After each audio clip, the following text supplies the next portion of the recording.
viendo esta imagen, ¿no? Y como se dan cuenta, acá más se va a ver un cuadrado de los o un píxel de los de Full HD equivalen a 4 píxeles más pequeños de 4K. Entonces, cuando los píxeles son mucho más pequeños, la resolución va a ser mayor, ¿no? A la hora que lo veamos en la pantalla del televisor, no se va a ver pixelado, ¿no? Cuando se ve como cuadrados, varios cuadrados en... Bueno, parémosla ahí. Entonces, la primera diferencia que tenemos nosotros es que una cosa es el 4K en tamaño del sensor y otra es el 4K en información. A nosotros, ¿qué nos interesa? El 4K en cuanto a información. ¿Dónde descubre uno realmente si un archivo es 4K o no? En el computador, en la línea de edición. Si nosotros colocamos en la línea de edición un material que es Full HD contra un material que es 4K, el cuadro de tamaño 4K equivale a 4 veces el tamaño del cuadro Full HD. Eso quiere decir que como hizo él se va en esta explicación, pero por eso me gusta mucho este video, él se va desde el píxel, porque es un diseñador. Él está hablando de los formatos ya más para video, más que para video, para diseño. Y él dice que un píxel de 4K tiene 4 píxeles de Full HD.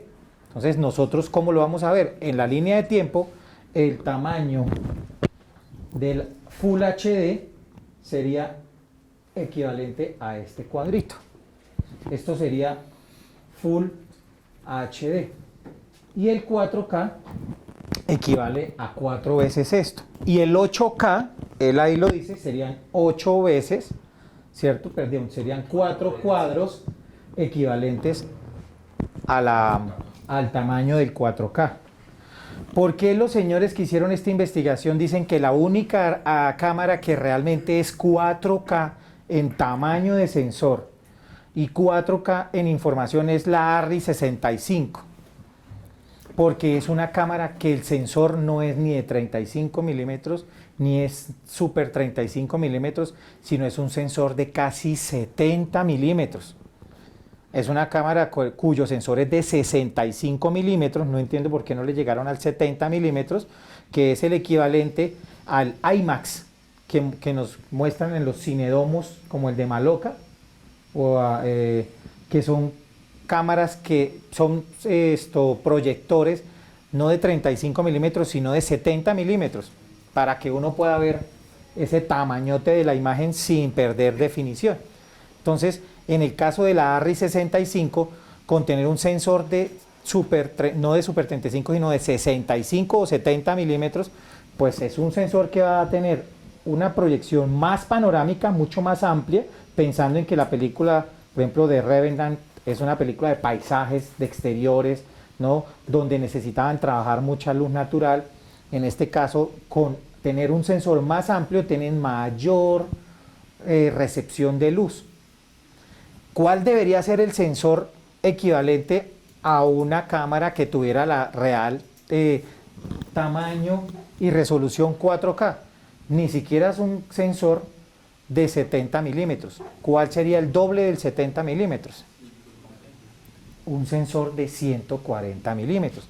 Entonces, si nosotros de verdad quisiéramos decir que estamos haciendo 4K en cuanto a cobertura del sensor y 4K en cuanto a resolución, realmente deberíamos tener una cámara cuyo sensor es 4 veces el tamaño de un sensor de una cámara Full HD. Pero ¿por qué no es así?